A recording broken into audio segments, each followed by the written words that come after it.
नमस्कार दोस्तों, हिंदी जगत में आपका स्वागत है। कहानी की दुनिया में आज एक नई कहानी मुंशी प्रेमचंद द्वारा रचित आत्मसंगीत प्रस्तुत है। कहानी आत्मसंगीत। आधी रात थी, नदी का किनारा था, आकाश के तारे स्थिर थे और नदी में उनका प्रतिबिंब लहरों के साथ चंचल। एक स्वर्गीय संगीत की मनोहर और जीवनदायिनी प्राण पोषिणी ध्वनियाँ इस निस्तब्ध और तमोलय दृश्य पर इस प्रकार छा रही थी जैसे हृदय पर आशाएं छाई रहती है या मुखमंडल पर शोक। रानी मनोरमा ने आज गुरु दीक्षा ली थी। दिन भर दान और व्रत में व्यस्त रहने के बाद मीठी नींद की गोद में सो रही थी। अकस्मात उनकी आंखें खुली और ये मनोहर ध्वनियां कानों में पहुंची। वह व्याकुल हो गई, जैसे दीपक को देखकर पतंगा। यह अधीर हो उठी, जैसे खांड की गंध पाकर चींटी। वह उठी और द्वारपालों एवं चौकीदारों की दृष्टियां बचाती हुई राजमहल के बाहर निकल आई। जैसे वेदनापूर्ण क्रंदन सुनकर आंखों से आंसू निकल आते हैं। सरिता तट पर कटीली झाड़ियां थी, ऊंचे कगारे थे, भयानक जंतु थे और उनकी डरावनी आवाजें। शव थे और उनसे भी अधिक भयंकर उनकी कल्पना। मनोरमा कोमलता और सुकुमारता की मूर्ति थी, परंतु उस मधुर संगीत का आकर्षण उसे तन्मयता की अवस्था में खींचे चले जाता था। उसे आपदाओं का ध्यान न था। वह घंटों चलती रही, यहाँ तक कि मार्ग में नदी ने उसका गतिरोध किया।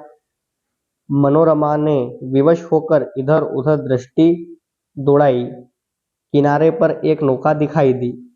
निकट जाकर बोली, माझी, मैं उस पार जाऊंगी। इस मनोहर राग ने मुझे व्याकुल कर दिया है। माझी रात को नाव नहीं खोल सकता। हवा तेज है और लहरें डरावनी, जान जोखिम है। मनोरमा, मैं रानी मनोरमा हूँ, नाव खोल दें, मुंह मांगी मजदूरी दूंगी। माझी, तब तो नाव किसी तरह नहीं खोल सकता। रानियों का इस नदी में निबाह नहीं। मनोरमा, चौधरी, तेरे पांव पड़ती हूँ, शीघ्र नाव खोल दे। मेरे प्राण उस ओर खींचे चले जाते हैं। माझी, क्या इतना मिलेगा? मनोरमा, जो तू मांगे। माझी, आप ही कह दें, मैं गंवार क्या जानूं कि रानियों से क्या चीज मांगनी चाहिए। कहीं कोई ऐसी चीज न मांग बैठूं जो आपकी प्रतिष्ठा के विरुद्ध हो। मनोरमा, मेरा यह हार अत्यंत मूल्यवान है, मैं इसे खेवे में देती हूँ। मनोरमा ने गले से हार निकाला। उसकी चमक से माझी का मुख मंडल प्रकाशित हो गया। वह कठोर और काला मुख, जिस पर झुर्रियां पड़ी हुई थी, अचानक मनोरमा को ऐसे प्रतीत हुआ मानो संगीत की ध्वनियां और निकट हो गई हो। कदाचित कोई पूर्ण ज्ञानी पुरुष आत्मानंद के आवेश में उस सरिता तट पर बैठा हुआ उस निस्तब्ध निशा को संगीतपूर्ण कर रहा है। रानी का हृदय उछलने लगा। आह, कितना मनोमुग्धकर राग था। उसने अधीर होकर कहा, माझी, अब देर न कर, नाव खोल। मैं एक क्षण भी धीरज नहीं रख सकती। माझी, इस हार को लेकर मैं क्या करूँगा? मनोरमा, सच्चे मोती हैं। माझी, यह और भी विपत्ति है।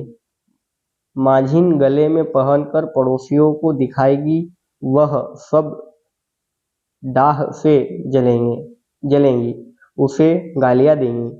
कोई चोर देखेगा तो उसकी छाती पर सांप लौटने लगेगा। मेरी सुन सुनसान झोपड़ी पर दिन दहाड़े डाका पड़ जाएगा। लोग चोरी का अपराध लगाएंगे। नहीं, मुझे यह हार न चाहिए। मनोरमा, तो जो कुछ तू मांग वही दूंगी, लेकिन देर न कर। मुझे अब धैर्य नहीं है, प्रतीक्षा करने की तनिक भी शक्ति नहीं है। इस राग की एक एक तान तेरी आत्मा को तड़पा देती है। माझी, इससे भी अच्छी कोई चीज दीजिए। मनोरमा, अरे निर्दयी, तू मुझे बातों में लगाए रखना चाहता है।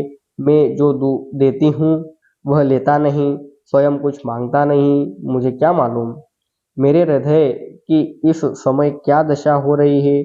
मैं इस आत्मिक पदार्थ पर अपना सर्वस्व न्यौछावर कर सकती हूँ। माझी, और क्या दीजिएगा? मनोरमा, मेरे पास इससे बहुमूल्य और कोई वस्तु नहीं है, लेकिन तू अभी नाव खोल ले तो प्रतिज्ञा करती हूँ कि तुझे अपना महल दे दूंगी, जिसे देखने के लिए कदाचित तू भी कभी गया हो। शुद्ध श्वेत पदार्थ से बना है, भारत में इसकी तुलना नहीं। अब एक क्षण भी देर न कर। माझी, उस महल में रहकर मुझे क्या आनंद मिलेगा? उल्टे मेरे भाई बंधु खफा हो जाएंगे। इस नौका पर अंधेरी रात में भी मुझे भय नहीं लगता।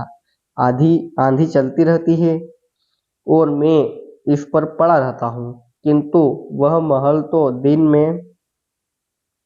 दिन में ही फाड़ खाएगा। मेरे घर के आदमी तो उसके एक कोने में समा जाएंगे, और आदमी कहाँ से लाऊंगा? मेरे नौकर चाकर कहाँ? इतना माल असबाब कहाँ? उसकी सफाई और मरम्मत कहाँ से कराऊंगा? उसकी फुलवारियाँ सूख जाएगी, उसकी क्यारियों में गीदड़ बोलेंगे और कटारियों पर कबूतर और अबाबिले घोंसला बनाएंगे। मनोरमा, मनोरमा अचानक एक तन्मय अवस्था में उलझ पड़ी। उसे प्रतीत हुआ कि संगीत निकटतर आ गया है। उसकी सुंदरता और आनंद अधिक प्रखर हो गया था, जैसे बत्ती उकसा देने से दीपक अधिक प्रकाशन हो जाता है। पहले आकर्षक था तो अब आवेशजनक हो गया था। मनोरमा ने व्याकुल होकर कहा, तू फिर अपने मुंह से क्यों नहीं मांगता? आहा, कितना विरागजनक राग है, कितना विहल करने वाला। मैं अब तनिक भी धीरज नहीं धर सकती। पानी उतार में जाने के लिए जितना व्याकुल होता है, श्वास हवा के लिए जितनी विकल होती है, गंध उड़ जाने के लिए जितनी उतावली होती है, मैं उस स्वर्गीय संगीत के लिए उतना व्याकुल हूँ। उस संगीत में कोयल सी मस्ती है, पपीहे पपीहे की सी वेदना है, श्यामा की सी विहालता है। इसमें झरनों का सा जोर है और आंधी का बल। इसमें वह सब कुछ है और अंतकरण पवित्र होता है। माझी, अब एक क्षण का भी विलंब मेरे लिए मृत्यु की यंत्रणा है। शीघ्र नौका खोल। जिस सुमन की यह सुगंध है, जिस दीपक की यह दीप्ति है, उस तक मुझे पहुंचा दे। मैं देख नहीं सकती। इस संगीत का रचयिता कहाँ निकट ही बैठा हुआ है, बहुत निकट। माँ जी, आपका महल मेरे काम का नहीं है, मेरी झोपड़ी उससे कहीं सुहावनी है। मनोरमा, हाय तो अब तुझे क्या दूं? यह संगीत नहीं है, यह इस सविशाल क्षेत्र की पवित्रता है। यह समस्त सुमन समूह का सौरभ है, समस्त मधुरताओं की माधुरी है, समस्त अवस्थाओं का सार है। नौका खोल, मैं जब तक जीऊंगी तेरी सेवा करूंगी, तेरे लिए पानी भरूंगी, तेरी झोपड़ी बकारूंगी। हाँ, मैं तेरे मार्ग में कंकड़ चुनूंगी, तेरे झोपड़े को फूलों से सजाऊंगी, तेरे मांझिन के पैर मलूंगी। प्यारे मांझी, यदि मेरे पास जाने होती तो मैं इस संगीत के लिए अर्पण करती। ईश्वर के लिए मुझे निराश न कर, मेरे धैर्य का अंतिम बिंदु शुष्क हो गया है। अब इस चाह में दाह है, अब यह सिर तेरे चरणों में है। यह कहते कहते मनोरमा एक विक्षिप्त की अवस्था में मांझी के निकट जाकर उसके पैरों पर गिर पड़ी। उसे ऐसा प्रतीत हुआ मानो वह संगीत आत्मा पर किसी प्रज्वलित प्रदीप की तरह ज्योति बरसाता हुआ मेरी ओर आ रहा है। उसके रोमांच उसके रोमांच को आया, वह मस्त होकर झूमने लगी। ऐसा ज्ञात हुआ कि मैं हवा में उड़ी जाती हूँ। उसे अपने पार्श्व देश में तारे झिलमिलाते हुए दिखाई देते थे। उस पर एक विस्मृत का भावावेश छा गया और अब वही मस्ताना संगीत, वही मनोहर राग उसके मुंह से निकलने लगा, वही अमृत की बूंदें उसके अधरों से टपकने लगी। वह स्वयं इस संगीत की श्रोता थी। नदी के पार से जाने वाली ध्वनियाँ, प्राण पोषिणी ध्वनियाँ उसी के मुंह से निकल रही थी। मनोरमा का मुखमंडल चंद्रमा की तरह प्रकाशमान हो गया था और आंखों से प्रेम किरणें